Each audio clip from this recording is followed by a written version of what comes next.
Hello, and welcome to another episode of the Mentium podcast. Thank you so much for joining us. As I already shared with you, this season is Stories of Impact. So each week we will be bringing to you somebody who's really doing just that. Today is no different. My guest is a beautiful sister, originally from Senegal, but who's living in Detroit, Michigan. Her name is Dr. Seydi Sarr. Dr. Sarr is an award-winning social justice advocate, human rights activist, and a visionary leader dedicated to advancing equity, social justice, and systemic change through lived experience and grassroots mobilization. She founded an amazing organization that I want you to hear directly from her. As I mentioned earlier, Dr. Sarr is a Senegalese native. She holds degrees from Wayne State University School of Social Work and Marygrove College School of Social Justice. She's also a PhD holder in humanities. All I can tell you is Dr. Sarr is a mother, community organizer, and a mentor to many. She curates a vision of multicultural, multifaceted society built on acknowledgement, understanding, courage, transformation, and service. Through her unwavering dedication, she continues to disrupt oppressive systems, uplift marginalized voices, and drive transformative change at every level. I see that lady at work. I want you to discover it yourself. Without any further ado, Dr. Sarr, can you please tell us a little bit about yourself, your journey, and your roots? Assalamu alaikum, everyone. Thank you for having me. A little bit about myself. I am the eldest daughter of a family of 13. I have 12 siblings. I grew up in Senegal. My father was in the army. I am mom of a 20-year-old, and I run a nonprofit. Okay, so I know you have much more to say about that. So let me rephrase the question. Can you share with our viewers your journey from Senegal to Paris and then to the US? And what triggered your love for community? But let's start with the journey first, and then we'll come back to that. So I graduated from high school in 1995. And when I graduated in Senegal, I went to Orléans in France for college. I went for business administration and management with culture, for langue étrangère appliquée. 2 years in Orléans, then I moved to Paris to do petite et moyenne entreprise, petite et moyenne industry. So I became administrator for small businesses and small industry. I did 8 years in France. I worked in different spaces, and then I met the father of my daughter in Paris, and I decided to move in the US. So 2003, I'm landing in Detroit, first time in the US ever, and in Detroit, Michigan. And I have been in Detroit, Michigan since then. So you never moved out of Detroit? No. Wow. I have always been in here. 22 years in Detroit then? Yes. Okay. Definitely. Well, can you share with us a little bit about that journey? Because being in France for 8 years, speaking French, and all of a sudden you find yourself in the US where, of course, English is the language. So how did you navigate the system to be able to run today a non-profit organization?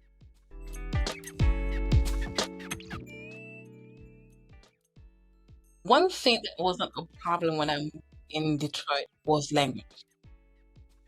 And that I'll take it back to my high school years. Because when I was in Dakar, the Lycée Lamine, we were the one running the English club. So Okay, well, we Yes. have that in common. yeah.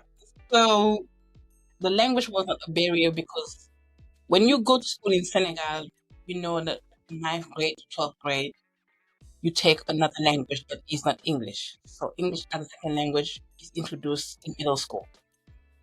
So that took care of the language barriers. However, when I come to the US, what was my first frustration was the fact that my degree was not recognized. I came in here, I had already had a couple of years as an experienced worker. And when I came here, I could not find a job that was an entry-level job. So that frustrated me. So I decided to go back to school. So I went back to school in 2006. I went to school in 2006. My first line of study was nursing. Why nursing? Because my daughter was born in 2004 with 5 holes in the heart. She was born with a congenital heart disease. She had AST, ventricle was a hole, atrium had PDA had a hole. And 6 months of age, she had to undergo an open heart surgery. Only at 6 months. Yes. Wow. Yes. She undergo open heart surgery May 3rd. I remember it like yesterday. Before at 4:35, and the doctors were telling me that she was not gonna make it. She's 20, driving me crazy today. So from that experience, I was so touched by the support that we were getting from the nurse. When I decided to go back to school, I wanted to be a nurse because I wanted to give back in that manner. I went to nursing school. My last semester before I graduated from nursing school, I dropped out of school. Yes, I did. So when you are in nursing school, for your semester, they start sending you and placing you in hospitals. My daughter was sickly, so the 2 first semesters and 3 semesters, I was able to keep myself around where we were living. On my 4th rotation, the teacher that was running that class refused to give me the opportunity to stay. So I was placed in a hospital that would require for me to drive 45 minutes away from home. But she also put me at the first shift, 7 a.m. shift, which means I had to be out of my house at 5 a.m. So I had to make the choice. Was I going to continue or was I going to take my child? I chose my daughter and I dropped out of nursing. Absolutely. In a heartbeat. Wow. Doing that, I had to sit and think, now what next? I remember it was not a difficult choice because when I went to my teacher and explained my situation, she told me, if you succeed, you are going to make money. With that money. And with that money, you will be able to take care of your daughter. And I was like, it didn't make no sense. And she was like, you are not the only one who have to make a sacrifice. Your family also have to make a sacrifice. So that made me pause. I did not want to be in a space where my daughter was barely 4, sacrifice for me. So I told her that wasn't my culture. Culture. Yeah. That did not. We'll talk about that in a little bit. So I quit it.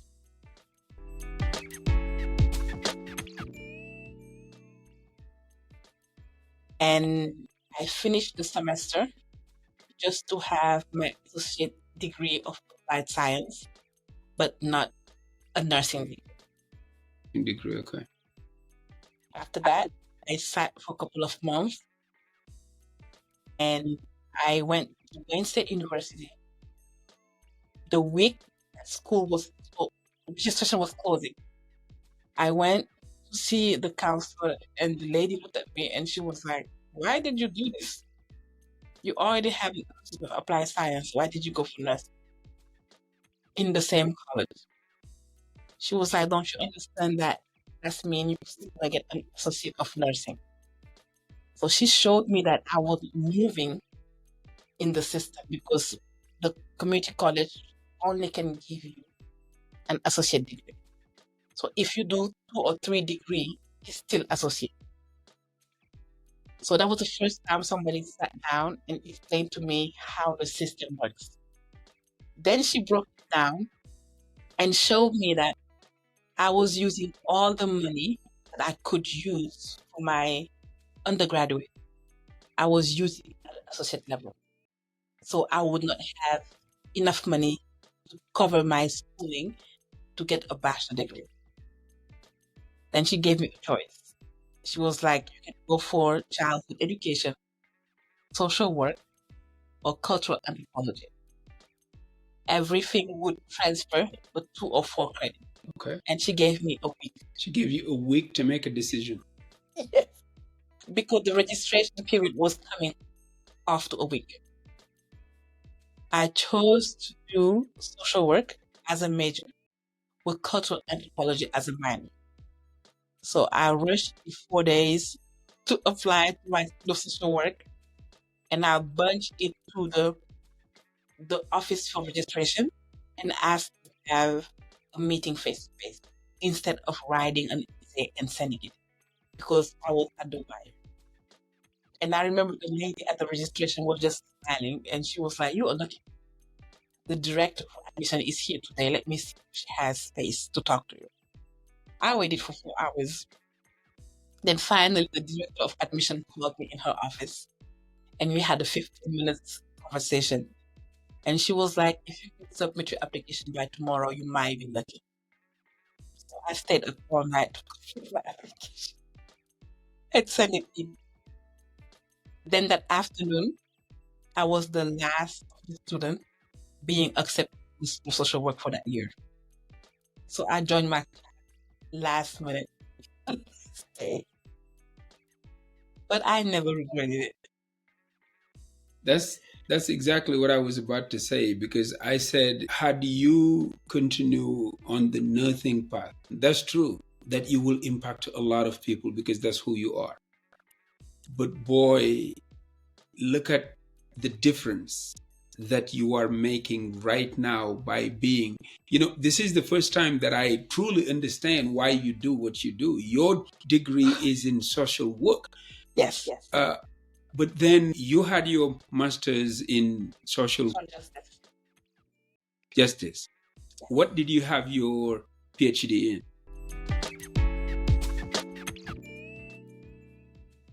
Humanities. When you said earlier that the reason why you became a nurse is because of the birth of your daughter and how appreciative you were of the nurses helping you. Now, is it the reason why you are considering becoming a lawyer because of your current work right now? Frustration in my current work, definitely. Because I know that if there was more lawyers or even DOJ accredited people that was immigrant themselves, that the community we are serving would definitely have a shot at a better representation. Okay. We will come back to this section a little later, but I want to dig deeper into your roots. I know you talked to me about being from Senegal, going to parents, but what is it in you that really is keeping you deeply rooted in who you are? Because I have not seen you without this attire. Wherever you go, they can understand that this lady is from Africa. My mom and my dad. Can you explain more? When we grew up in Senegal, my mom and dad forced us to speak our language, even though we were not village. I did not speak Wolof until I was in 10th grade, growing in Senegal. Serer at the house, French at school.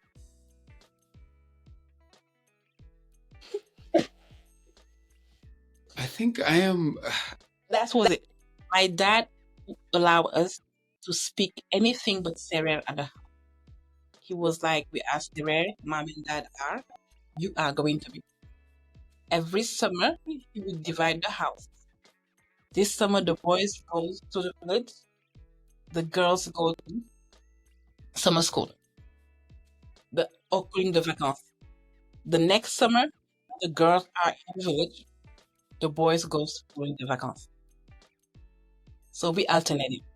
What an upbringing. So But if that I was hear you correctly, you are fluent, and I mean fluent, in 4 languages. Serer is your native one. Wolof is maybe the major one in Senegal, French, and now English. Do you speak any other language? I understood Spanish. I picked it up. Organizing with Spanish people. I went to school. I learned German. You learned German. Yes. You were in Germany, right? Were you in Germany too? I visited, Okay. but I learned German in Senegal in high school. When people was choosing a second language, I chose German. Then when I went to college in France, I picked up Japanese.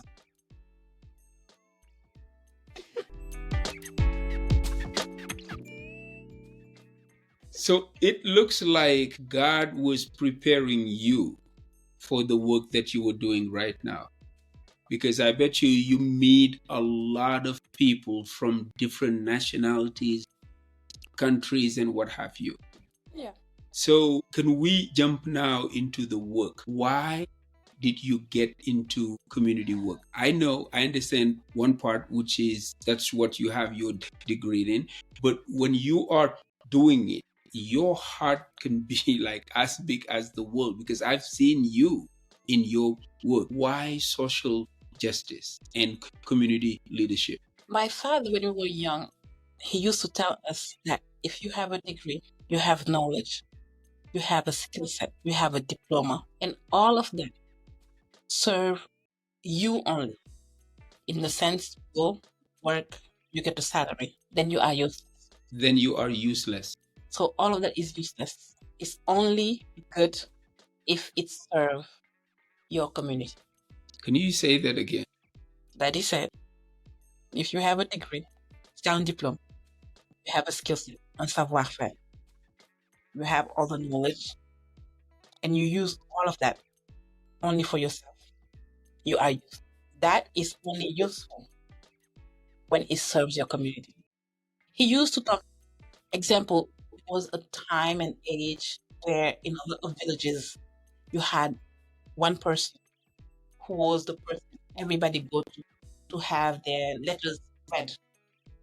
When they was out of the country, husband is out of the country, we send the letter at night. You remember how this woman or this man will go to this person's house, and you would sit and wait. You would read your letter, tell you what it is in here, and respond to the letter, give it to you, and take it to the post office. And that was the most respected man in the village. First of all, they know everybody's story, but they also had the capacity to hold that. Because if they spread what they know, problem can happen. That is true.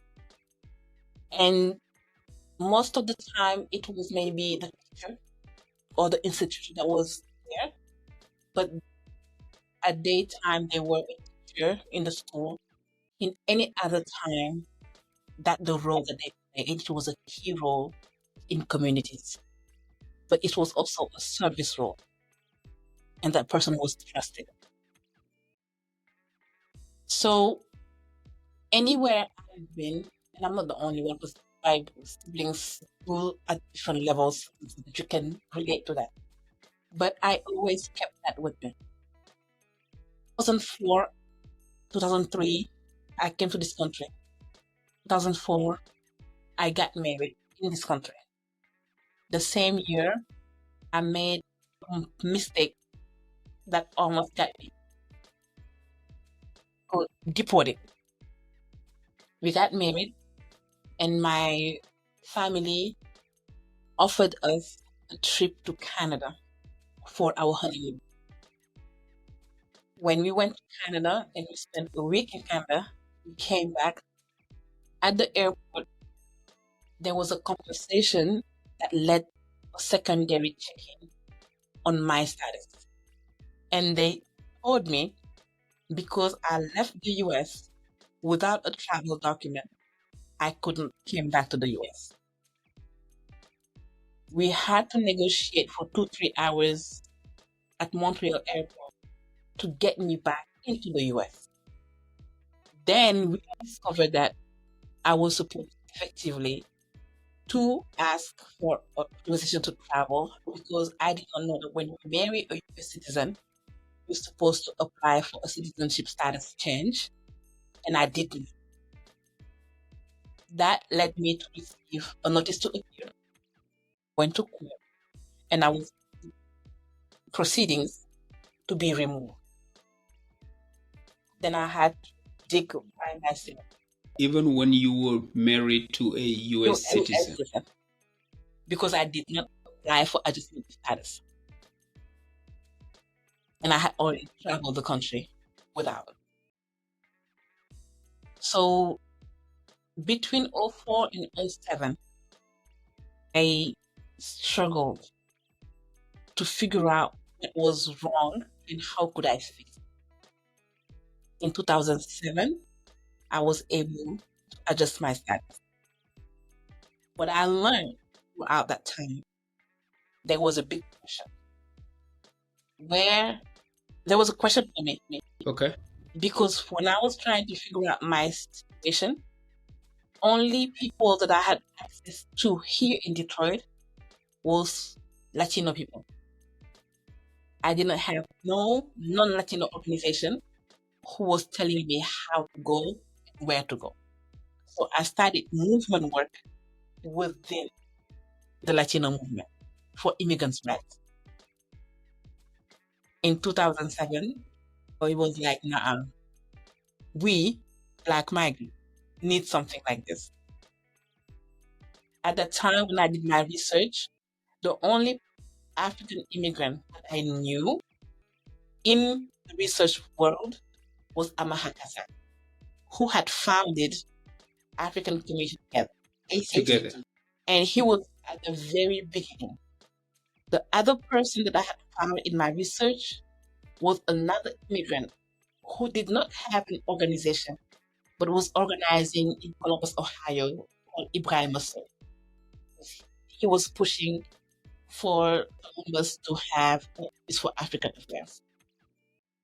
So I decided that I was going to create the African Bureau for Immigration and Social Affairs because I knew a lot of people around me who also was going through the system and did not really understand it.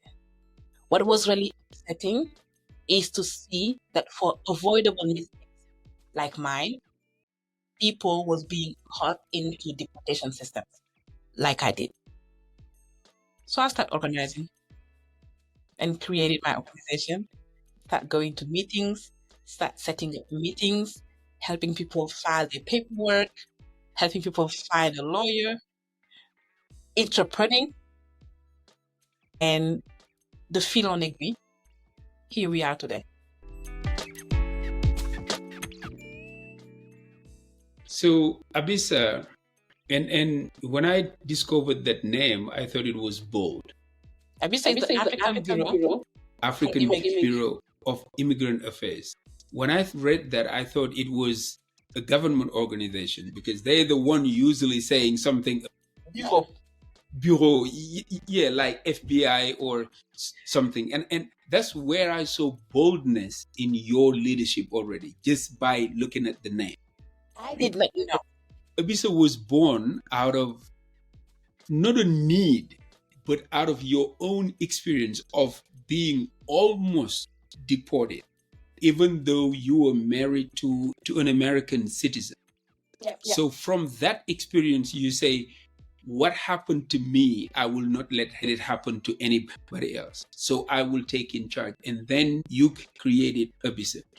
Now, how many people are you serving right now? Because I know it is not just in Detroit. I hear you everywhere. You do work in DC, you do work in New York. I mean, look, we'll get deep into it, but tell me, how many people are you serving right now? The Detroit office see in average between 45 and 67 people a month. The New York office, if we are in crisis mode, they see 200 and more a month.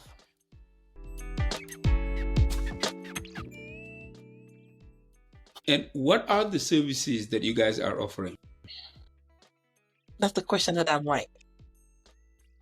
So we do case reviews, legal case reviews. Somebody come to the office for immigration issues. We sit down with them and we lay out the process journey, see where they have been, tell them where they need to go, and try to figure out, do they have a path where they are? If they do, and it requires legal representation, then we refer out. If it is something that we can do in-house, we do in-house. We do bail bonding. We picked up bail bonding in 2019. There was a rush at the southern border. People that left Brazil and start crossing the southern border. The Cameroonian in the middle of the war that left Cameroon was stuck at the southern border. Then they start getting arrested when they cross the border and being given bail. At the beginning, we were requesting bail support from most established non-Black immigrant organizations who were doing bail.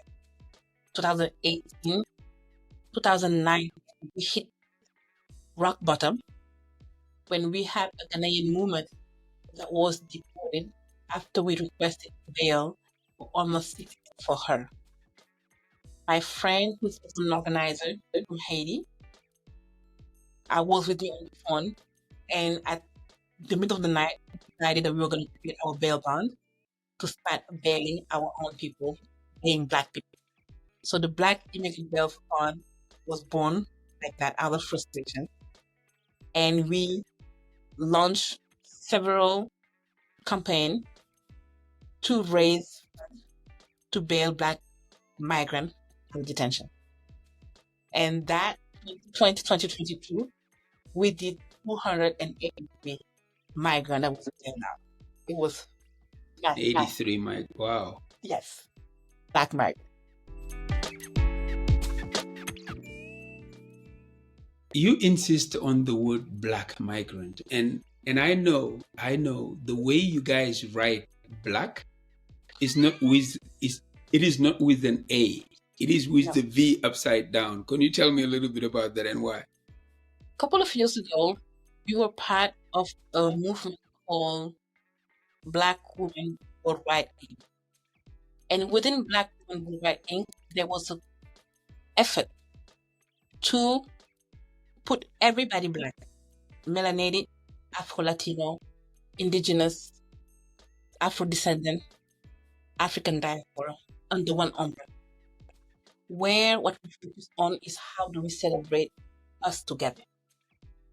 And that movement adopted writing Black because it was the most inclusive. We did not have because it does like this. Exactly. So it was the most inclusive way where you put everybody, Muslim, melanin, under one umbrella. So if we talk about inclusion, we needed to be about inclusion. But it's also remind us of our commitment to how we ensure that we continue to work, be unified. So when I talk about the V upside down represent the umbrella. Wow. I would have never thought of that. I saw the way you write it and I'm like, I mean, it's cool, but I don't understand what is it. So one day I'll get a chance to ask, and here we are. That's why. Wow. Okay. Yeah. But what else? Because I came to your office in Detroit, and believe me, I was wowed. Because you guys think of everything. Even those small bags that you have for toiletries, Yeah. and everything is in it, and you kept like giving it to newcomers when they just get here, what else are you giving them? What else are you providing? We talk about when they come to the office for a request for a lawyer, we know that there is more than you need. Hence the toiletries. People that was in detention come in a city, might not have the means, but I don't want them to ask. So if you walk into the office and you have wearing sandals and socks, and you have a t-shirt, and you're in Detroit in the middle of the winter, I know you don't have those. I'm not gonna. You know why I am laughing? Because I was having a conversation today with a gentleman who's certainly about 90 years old, and he shared with me something that was fascinating. And I was wondering, where can I use it in real life, until you said what you just said. The guy told me that he's been driving for 70 years. He just gave up now. But he only had 2 accidents. And I said, wow, how did he do that? And he was like, because when I'm driving, I don't just pay attention to the car in front of me. I also pay attention to the car in front of the car in front of me. So that's what you guys are doing. When somebody comes with a problem, you're not just looking at that problem. You were trying to imagine what is in front of that, or what is behind it. What is he not saying?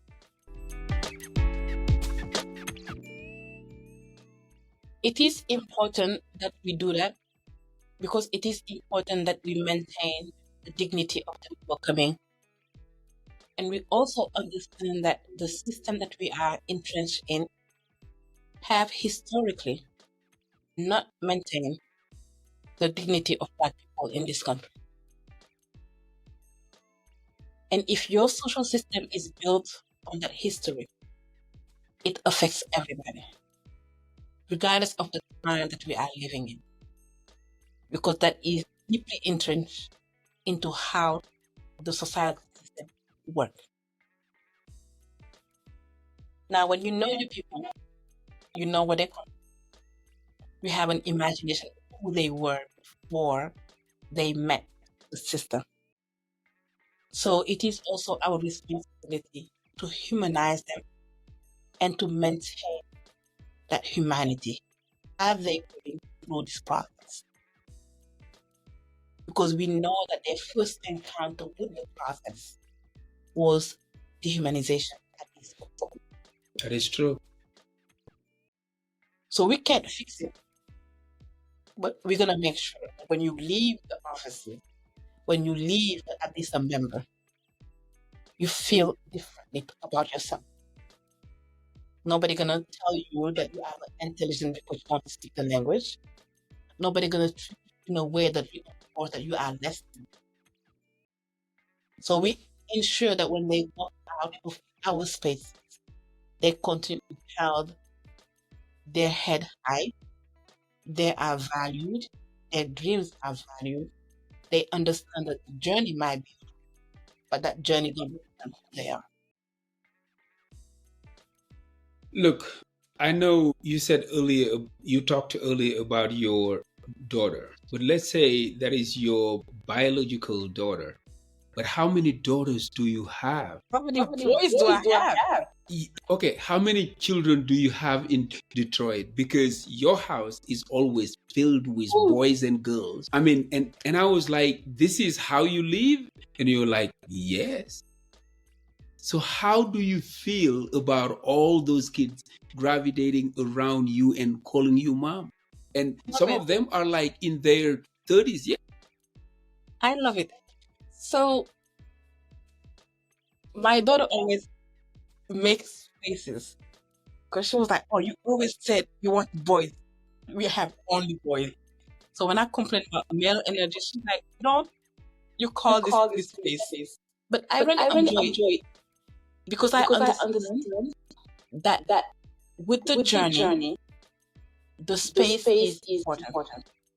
It's a space where they can come in, they can feel at home. They can walk into the house when I am not there.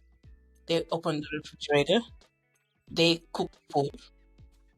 I get to walk in there and complain about not picking up behind them, saying, hey, do the dishes. If you guys gonna go and do it this way, they get to sit and feel like that at home. What most of the time they don't encounter. When I walked in one day, when I came from Colorado, I remember my car was at the airport. I drove into the house. The house was full of boys. They were in the kitchen. When I walked in, it was a little bit like, I feel like, what happened in my house? And I turned the corner and I see them in the kitchen and they casually say hi to me. I walk upstairs. I came down and they were playing their game on the computer. They were being loud. And they're like, did you eat? I'm like, not yet. They're like, well, we thought you were sleeping. And they continued living their life. And I started smiling. Because I was like, what? I'm a stranger in my own home. But at the same time, I felt good because I know wherever they are, they're like, we're going to be on this Seydi's house. So we can be loud. We can play video games 1, 2 a.m. And we are not going to fit in outer space. But when they are 19 and 21, I also know that these are kids. We see them as adults, but I know that they are not adults. And they use the space to connect with that youthful part of their life.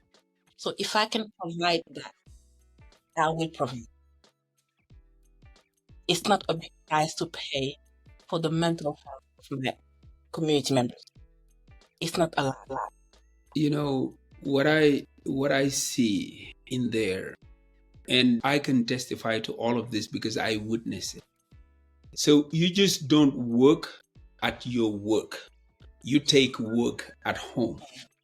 Because the same people that you were serving at your office can knock at your door in the middle of the night and they find a safe space in there.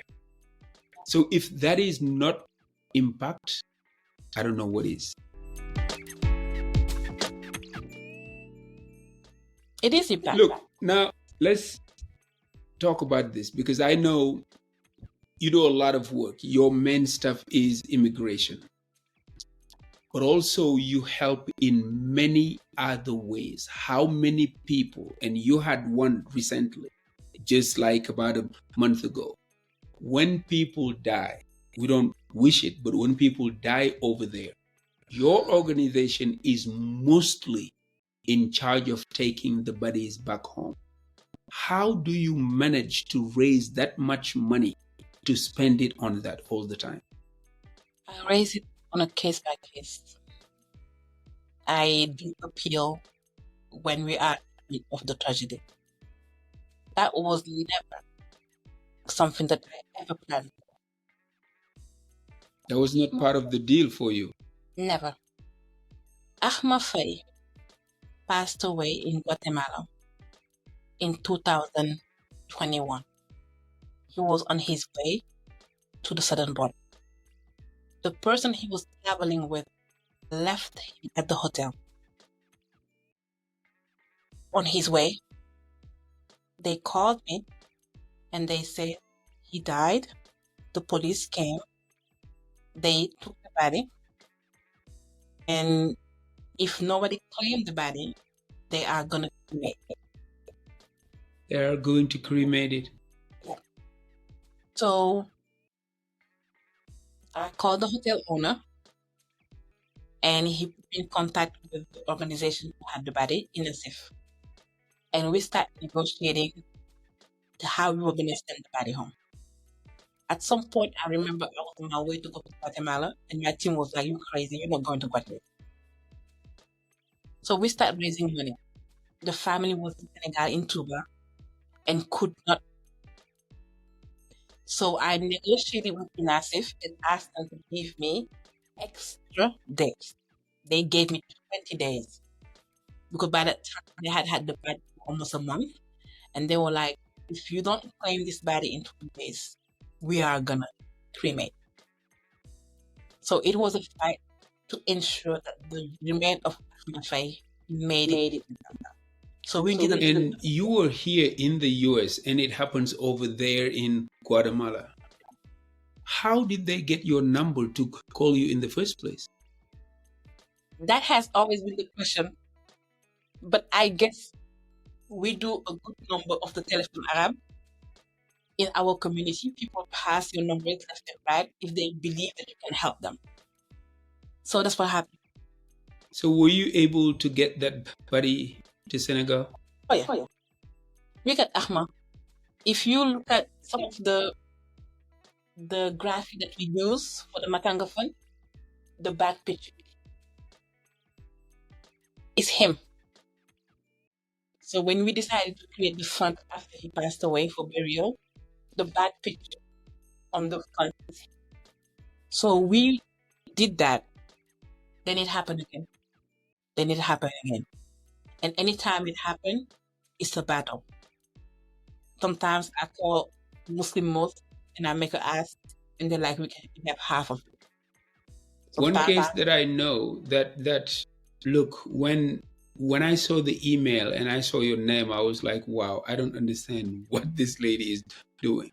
Because we started fundraising on GoFundMe. We were not even able to raise more than 10,000 or 12,000. When you get in the picture, in no time, you were able to raise $20,000 to pay for the transportation of the bodies.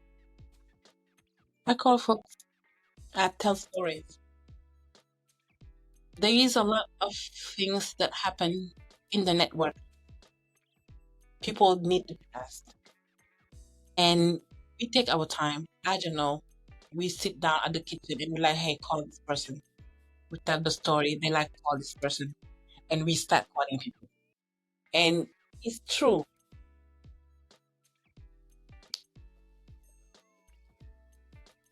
Death and dying are very common. But the folks who are in the journey, that's all what they have. Their parents, that's all what they have. So when the person passed away, it is important for closure to happen, that the parents are able to honor that death. Whether it is in Guinea, whether it is in Burkina Faso or in Cote d'Ivoire. We had cases in Burkina Faso. It is not just Senegal for you. It's Africa. It's African Bureau. But look, Dr. Seydi, let me ask you this, because I know the tremendous work that you were doing cannot be done without any challenges. So what are the difficulties that you were going through to accomplish the work that you do? Can you share a little bit about those challenges?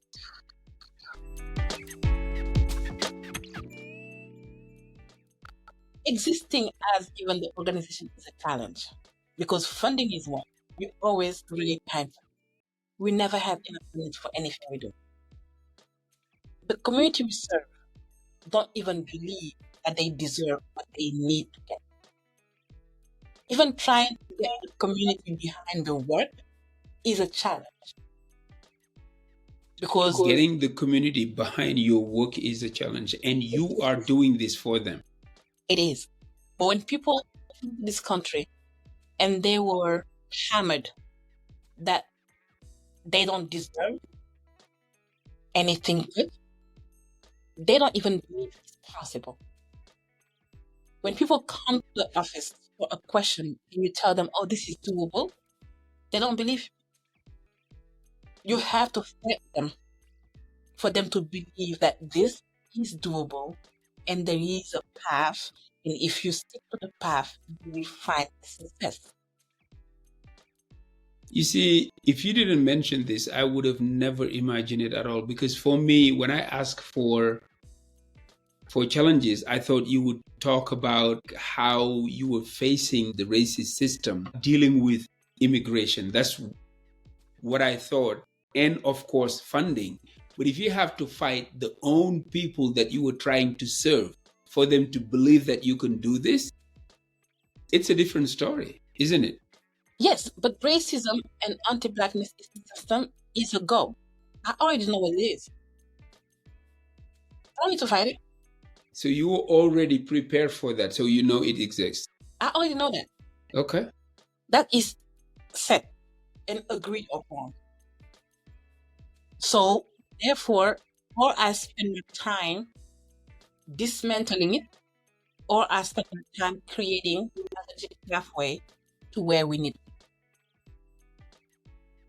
Example, I had refused a long time ago to apply for certain funding because I knew that the reporting system that is being used is anti-black and it's going to take too much of my time. I don't apply. I don't bother myself. If you don't believe of social justice and equity, I don't bother myself. Because our energy is vital and is critical. So are we going to invest it in things that are going to grow, that we can nurture? Or am I going to invest it on a dead matter? I'm not going to invest my vital energy on something that is not going to grow. I'm not going to invest in being frustrated. I'm going to invest our vital energy in things that we can nurture, that can grow, that can lead people to a better space. I'm going to invest my vital energy in things that are going to thrive. So we make these choices often. But that's what we call at Abisa our decolonizing practices. We decolonize the way we work. Decolonizing practices. Yes. You see our names. You have a person. You have an oil. You have an able human. You have a Jobin. You have a commodore. You don't have a CEO. You don't have a deputy director. Why? That is something that I think is unique to your organization, because you as the founder, your title could have been founder or CEO, but it is what? Able's woman. I'm a helmswoman. I wear the helm. Helmswoman. Yes. Then we have an Able's woman. So at Abisa, we believe that we have to navigate a turmoil at sea.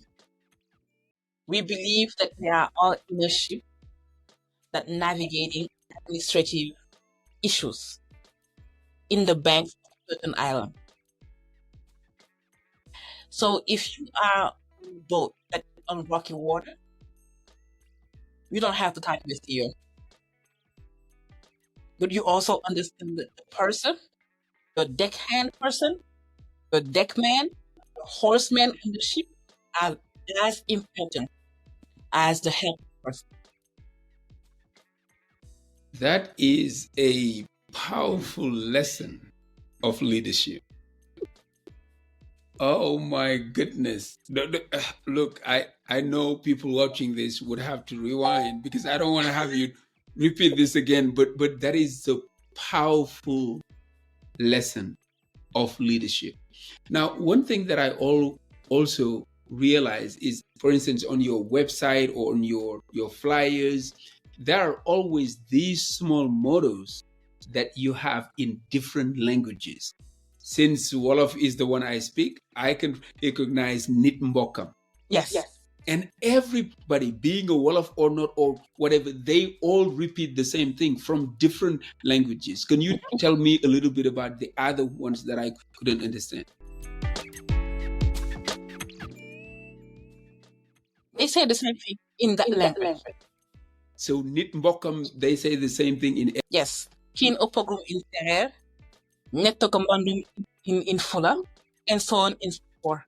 So everybody who works with us comes from a place. Your kin is your wealth. Yes, I saw that. Your kin is your wealth. Yep.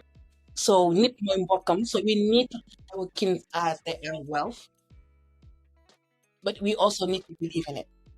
Okay, let me ask you this, because I told you we would only do 45 minutes, but what a fascinating story. I could not keep, stop asking these things, because also I want people to know not only who you are, but what a bold organization you are running, African Bureaus of Immigrants Affairs.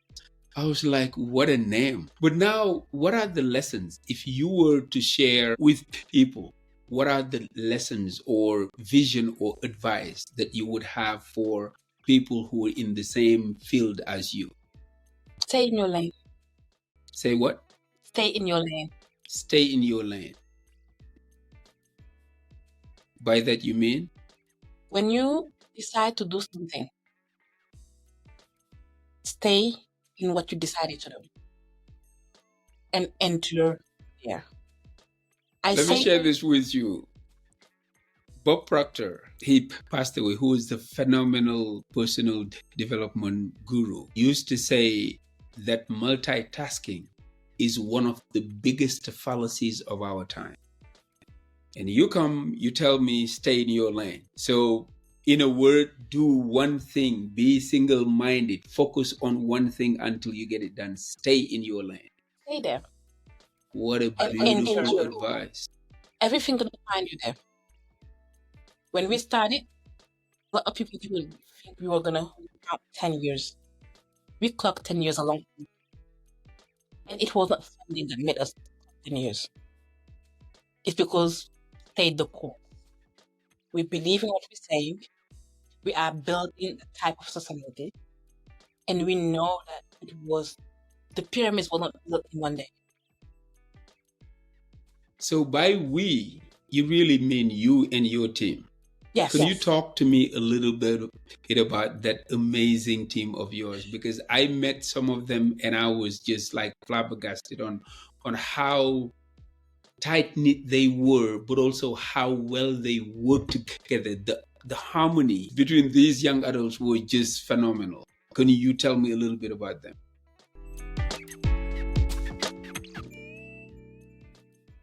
Fanta is my very first hire, and she came in through a community event that I was speaking in, and she came to see me and I said, what can I do? And I said, are you sure you want to volunteer? She's like, yes. I said, okay. I see you this day at this time at my house. She showed up at my house. She walked out of the house with an assignment and a project. The day after, she hit the ground running. And that was it. Never turned. Through her schoolings, going to school, getting her degree, between school, home, Abisa, that was it. Until we land our very first grant. Before we land our very first operating grant, we used to operate on program grant. The program would be a small grant, 2,000, 5,000, and we will sit down and do the budget and figure out how to run this program, get her stipend. And she's like, bet, let's do this. Hi. Then I had to pull my best friend, my sister from before high school, out of the state to come move in Detroit with me. That's Aja. Aja, we met in high school. Then she was in California. I'm here. I made her do a lot of research work when she was in California because she was close to the border. Yes. I used to come to California. I used to send her to Adelanto. She wasn't an Abisa member at all. She was doing her job. And I'd be like, and are you going to go with this person in Adelanto? We have 200 Cameroonian women who speak only French. They need a visit this week. And she would just go to Adelanto. She'd go to the detention center. She'll bring me information. I will connect her with other people when we needed to get somebody picked up or bail paid. So she was my relay because she was close to the border. Then I started crossing the border and I will go to her house, pick up her daughter, and take her daughter with me to cross the border to do humanitarian trips. So after a while, I was just like, why don't you just join the family? But that's when you have to move to Detroit. So she moved. She moved to Detroit after so many years. She was like, you know what, at this point, just let me come over. Because you're pulling me in all these trainings, you're pulling me in all this convention, you're making me speak at all these spaces. At this point, just come on. Yes. Then we have Uyai. Uyai showed up at our office randomly. She came with a friend of her from Nigeria. And she was like, I'm here. It's had been 6 months. I'm here. And I'm trying to see if there's anything I can do. And I was like, what did you do in Nigeria before? She wasn't an assistant. So we talked and I said, we don't have that much money, but we can find stipend. We work only on grant. If you're interested, you're welcome to come join us. And I remember when she came, she introduced herself as Yvonne or something like that. So me and Aja are looking at her. I mean, like, you're from Nigeria. What's your Nigerian name? She stopped and looked at us like, what's your Nigerian name? She said, Uyai. We like, okay, we're going to call you Uyai. Whatever that name is, we're not calling you that name. Sana is not with us no more. He was volunteering for our youth programming. From our youth program, he became a junior community organizer. And he spent 3 years with us. Today, he works for the Detroit City at the Office of Immigrant Affairs. And we had to fire him so he got that job. Jibril is the one running the office in New York, right? Yes. Jibril, Aliu, and Seydi in New York on the field. We were doing field work in New York, and they walked into the volunteering to help us set up 2 clinics. And we were like, what you guys are doing? We realized that they were themselves part of the wave that we were trying to help. But they had knowledge, they had worked on their country origin before, and they were already helping without us. So we sat down after the second day of the clinic and we were like, so what are we doing? And they were like, whatever you want us to do, because we need help. So we became their backing structure because they were already doing the work and they just didn't know where to get the resources. And you were like, match made in heaven.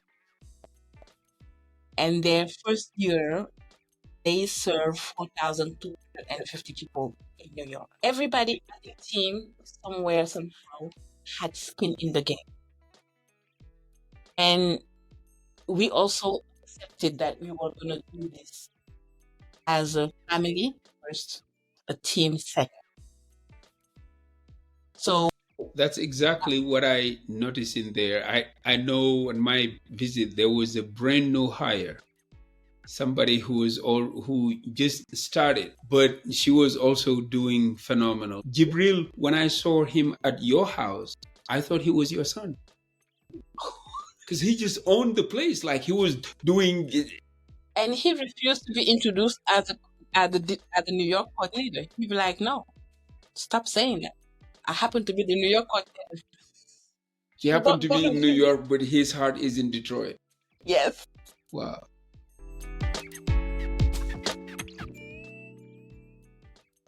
So we look, I had in mind to ask you about the programs that you run, because it is not just about immigration.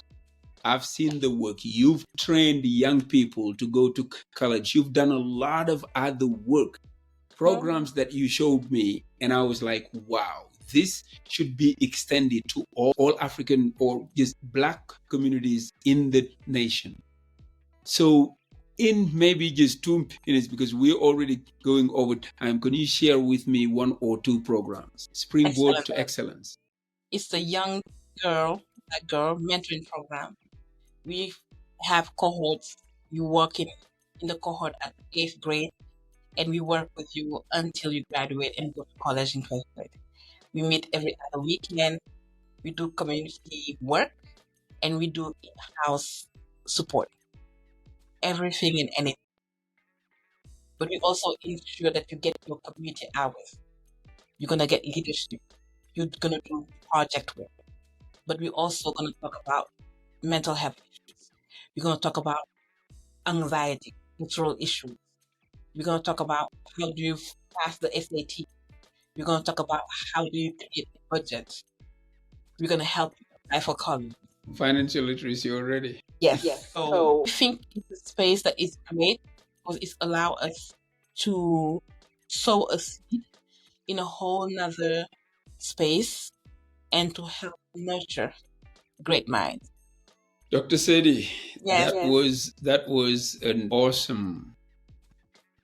I don't even know how to qualify this, but it was so wonderful to have you on this show, because as I believed, your story is worth telling, because a lot of people can learn a thing or two and impact the world with it. But my last question would, if you had 1 extra hour during the day, what would you use it for? Read a book. Do you know that you put yourself in trouble by just saying that to me? You know that, right? Read a book. I have been wanting to read a book for the longest. Well, look, I will hold you to that. Yes. I am the one who will hold you accountable to that book. Because look, this is what I believe. There is a book in each one of us. But for some, they do not have the right to keep it to themselves. Do you know the reason why they say the graveyard is the richest place on earth? Because how many books are there right now unwritten? How many songs unsung? Like a lot of things. One thing that I know is that the only way you become a generational failure is by leaving this world with everything that you know. I mean, look, leadership has no gender. And what I learned today from you as a leader is something that a lot of people need to learn. There is no title in the organization. There is no, like, this is the CEO, this is the founder. When I find you in there with people, it's just like a regular lady. And this lady is a doctor with a PhD trying to get another PhD to become a lawyer. And I'm like, stop it. You don't need a law degree to do what you do. You are just enough as you are. Powerful, beautiful, outgoing. And I said, when we talk about impact, when we need to look at impact in the dictionary, we need to look at your name too, because they might be right there. So again, thank you so much for joining me for this 1 hour O show. I know the Mentium people will love this, and they might even come to Detroit. Better yet, invite you to speak on the platform. Get ready for that. Thank you so much. This was so awesome. Thank you so much. I was I enjoyed it. Well, to everybody, thank you so much for spending your precious time with us. I truly appreciate when you tune in every Sunday to just discover stories of impact. This week was just phenomenal. So thank you, and thank you. And as always, as I end, my name is Majamar, and this is Mentium. Peace.